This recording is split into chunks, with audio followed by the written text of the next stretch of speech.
बेटी की परवरिश। जिंदगी किसी को किस मोड़ तक ला सकती है। एक दिन कविता अपने पति से कहती है, कौन है ये बच्ची, बताते क्यों नहीं, क्यों लेकर आए हो इसे यहाँ? कविता, ये मेरी बच्ची है। माँ पापा मेरी शादी शिवानी से करने के लिए मान नहीं रहे थे, लेकिन मैं उससे बहुत प्यार करता था। अब वो इस दुनिया में नहीं है, लेकिन सन्निका की जिम्मेदारी मेरी है। इसे मैं अपने पास ही रखूंगा। कविता ये देखकर सुनकर सन्न रह जाती है। कैसी बात कर रहे हैं आप? लोग क्या कहेंगे? मैं कैसे इस बच्चे के साथ जीवन चलाऊंगी? देखिए, इसे देखकर मुझे टेंशन हो रही है। आप इसे ले जाइए यहाँ से। मेरी भी तो बेटी है, मैं उसका हक कैसे मार दूं? दिनेश कविता को किसी तरह समझा लेता है। देखो सन्निका, ये आज से तुम्हारी माँ है। इन्हें तुम्हें माँ कहना है। कविता को तो सन्निका को देखना भी गवारा नहीं है, फिर वो उसकी माँ कैसे बन पाती? और शायद दिनेश भी ये हकीकत जानता था। कुछ साल बाद देखिए, अब राधिका बड़ी हो गई है, उसके लिए किसी अच्छे घर का रिश्ता देखिए ना। शादी तो करवानी है ना? हाँ, लेकिन सन्निका उससे बड़ी है, पहले तो उसकी शादी तय करेंगे ना। जमाना जानता है कि वो एक नाजायज लड़की है, कोई उससे शादी क्यों करेगा? ऐसे भी आता है क्या उसे, जो कोई उसे अपने घर की बहू बनाएगा? तभी वहाँ सन्निका आ जाती है। पापा, मुझे स्कॉलरशिप मिल गई है, आगे का सारा खर्चा यूनिवर्सिटी वाले उठाएंगे। मैं कल ही वहाँ हॉस्टल में शिफ्ट हो रही हूँ। लो, सुना दिया ना फैसला। अरे अब क्यों शिफ्ट हो रही हो? पहले ही हो जाती शिफ्ट। दुनिया में यूं कालिक तो ना होती हमारी।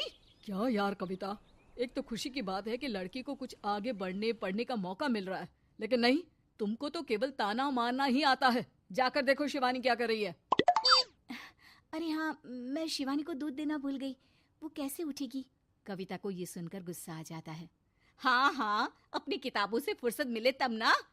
मेरी बेटी ना कुछ खाए ना कुछ पिए, यही तो चाहती हो तुम। सन्निका, जिसने कभी कविता से बात ही नहीं की थी, क्योंकि वो उसे हमेशा कोसती, वो वहाँ से बिना कुछ कहे निकल जाती है। खाना तो पूरा बन गया, अब जाकर आराम से पैकिंग करती हूँ, कल वक्त से निकल जाऊंगी। देखिए जी, वैसे तो ये लड़की मुझे एक आंख पसंद नहीं, अपने कमरे में पैकिंग कर रही है। अरे मुझसे तो कभी बात भी नहीं करती। आप साफ साफ बोल दीजिए उसे कि घर से जाएगी तो सारा काम कौन करेगा? उसकी माँ। माँ का नाम सुनकर सन्निका भी वहाँ आ जाती है। नहीं, वो कैसे करेंगी, वो तो मर गई है ना। उस मनहूस औरत को मेरे घर में याद करने की कोई जरूरत नहीं है, समझी? वैसे भी ना होते हुए भी तेरी शक्ल में लगता है कि वो हमारे बीच में ही है हमेशा से। तो ठीक है ना, जब जा रही हूँ तो क्यों प्रॉब्लम हो रही है आपको? सन्निका घर से निकल रही थी। कविता ना चाहते हुए भी सन्निका को रोक लेना चाहती थी, और वजह थी सिर्फ उसकी सोशल लाइफ का डिस्टर्ब हो जाना। किटी में कविता की सहेलियाँ कहती हैं, क्या बात है, तू परेशान सी लग रही है, सब ठीक तो है ना? क्या हुआ, उस सन्निका ने फिर कोई तमाशा किया क्या? अरे नहीं नहीं, चली गई, वो तो ऑक्सफोर्ड की कोई NGO है, उसकी स्कॉलरशिप मिली है। मेरा भाई बता रहा था कि उसका तो फ्यूचर ब्राइट है। अरे चल ना, तुझे क्या, तेरा तो पीछा छूटा उससे। अरे कैसे क्या नहीं, घर का सारा काम करती थी। इसकी छोटी बेटी को भी तो उसी ने संभाला था। याद है, उसकी छोटी बेटी का जो केस हुआ था, वो भी अपने सर ले लिया था। हाँ, तो बदले में सारा खर्चा भी तो हम लोग ही उठा रहे थे ना। और पता है, वो मुझसे बात भी नहीं करती, जैसे पता नहीं मैं ही उसके माँ के मरने के लिए जिम्मेदार हूँ। अरे खुद को क्यों दोष दे रही है? तूने जो किया शायद कोई नहीं करता। कविता को समझ में नहीं आ रहा था कि उसके साथ ऊपर वाले ने ऐसा क्यों किया। वो शाम को घर आती है। आज तो बहुत खुश होगी तुम, एक बला से छुटकारा मिला ना तुमको। बेचारी की जिंदगी नरक बना कर रखी थी। वो तो कहते हैं ना, ऊपर वाला सब देखता है। देखो, चुन लिया उसने अपना रास्ता। कविता का मन तो करता है कि वो पति को सब कुछ सुना दे, लेकिन सामने सास खड़ी होती है। ये तो है, बेचारे को खाना बनाने से लेकर घर के सारे काम करने पड़ते थे। बाहर का भी कोई काम होता तो वही देखती। अब देखते हैं घर का काम कैसे होता है। तभी कविता की बेटी उसके लिए चाय लेकर आ जाती है। लो माँ चाय, कैसी रही किट्टी? अच्छी थी बेटा, खाने में कुछ बनाया है क्या? हाँ, सन्निका दीदी जैसी ही सब्जी बना दी है, आप रोटी बना लो। और हाँ, कल मैं चली जाऊंगी इलेक्ट्रिक बिल और राशन लाने के लिए। अच्छा अच्छा, पैसे मैं दे दूंगी।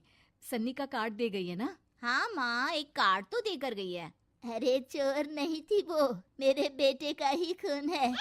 पता नहीं कितना घमंड भरा है इसमें। अरे छोड़ो ना माँ, जिसको जो बनना था वो बन ही जाएगा। अच्छा माँ, कल चलना है उसके कॉलेज में, सभी पेरेंट्स को बुलाया गया है। अब कविता तो जाने से रही, तो हम ही साथ चलते हैं। हाँ बेटा, उस बिन माँ की बेटी का है ही कौन। अब क्या था, कविता का गुस्सा फूट पड़ता है। हाँ, आप लोगों के जैसे तो इंसान नहीं देखे मैंने। अरे मेरे सामने ही अपनी नाजायज बेटी को लाकर बिठा दिया। रोज मैं उसे देखती तो एहसास होता कि कैसे आपने मुझे इतना बड़ा धोखा दिया। जरा सोचिए तो, अगर ऐसा ही कुछ मैंने किया होता तो। अरे रहने दे, क्या नहीं किया तूने उसके बदले में। उस मासूम के साथ क्या क्या करती थी सब जानते हैं हम। अरे छोड़ो ना माँ, ये तो एक बात लेकर बैठ जाती है। चलो सोने चलते हैं। अगले दिन दिनेश और उसकी माँ सन्निका के कॉलेज में जाते हैं। कैसी हो बेटा, मेरा नाम रोशन करना। जरूर पापा, ये ले बेटा पैसे रख ले। नहीं, वो कविता ने काट दिया है। अरे बेटा, वो माँ है तुम्हारी, उसका नाम क्यों लेती हो? अरे हटाओ भी, क्या ही क्या है उसने इसके लिए, क्यों माँ बोले। तभी वहाँ सन्निका की टीचर आ जाती हैं। सन्निका की माँ नहीं आई? जी नहीं, वो घर में बेटी है ना, सबका एक साथ आना तो मुमकिन नहीं था। तो उन्हें भेज देते, हम सभी उनसे मिलना चाहते हैं। मानना पड़ेगा, बहुत अच्छी तरह से पाला है उन्होंने अपनी बेटी को। क्या घर का काम, क्या बाहर का, कॉन्फिडेंस तो कूट कूट कर भरा है। पैसे रुपये के लिए भी इसे किसी का मुंह नहीं देखना पड़ता। स्कूली शिक्षा भी लाजवाब है। पिता और दादी को एहसास होता है कि जिस कविता के पालन पोषण पर उन्हें हमेशा से शक रहा, वो सन्निका के भविष्य के लिए किसी वरदान जैसा साबित हुआ।